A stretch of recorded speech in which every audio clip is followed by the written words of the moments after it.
If you have text in Excel that's not capitalized the way you want it, and it's more than you want to just retype, you do have some options. You can't change the case in Excel as easily as you can in Word, where you can do it at the click of a button, but there are some functions built in to change case.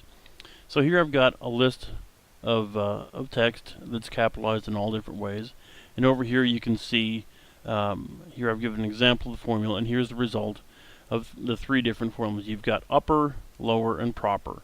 Upper converts it to all uppercase, lower converts it to all lowercase, and proper will capitalize the first letter of each word. And it's really simple. It's just a function, and then in parentheses you put the cell of the text that you want to convert. So let's do an example over here. I'm going to use upper for my example. You just type equals upper parentheses the cell you want to convert and close parentheses. And then you could copy that down for the whole list. Now the one obvious problem here is that I can't get rid of my first column, or this goes away because there's nothing for that formula to convert.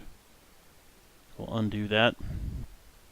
So the easy way around that is if you select the cells that have the formula in them, and then copy, and then right click again, go to paste special,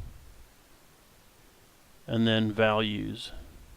Then that will paste the result of those formula in wherever you paste it. Now I pasted them back in over where I had the formulas. Let me undo that, and if you prefer,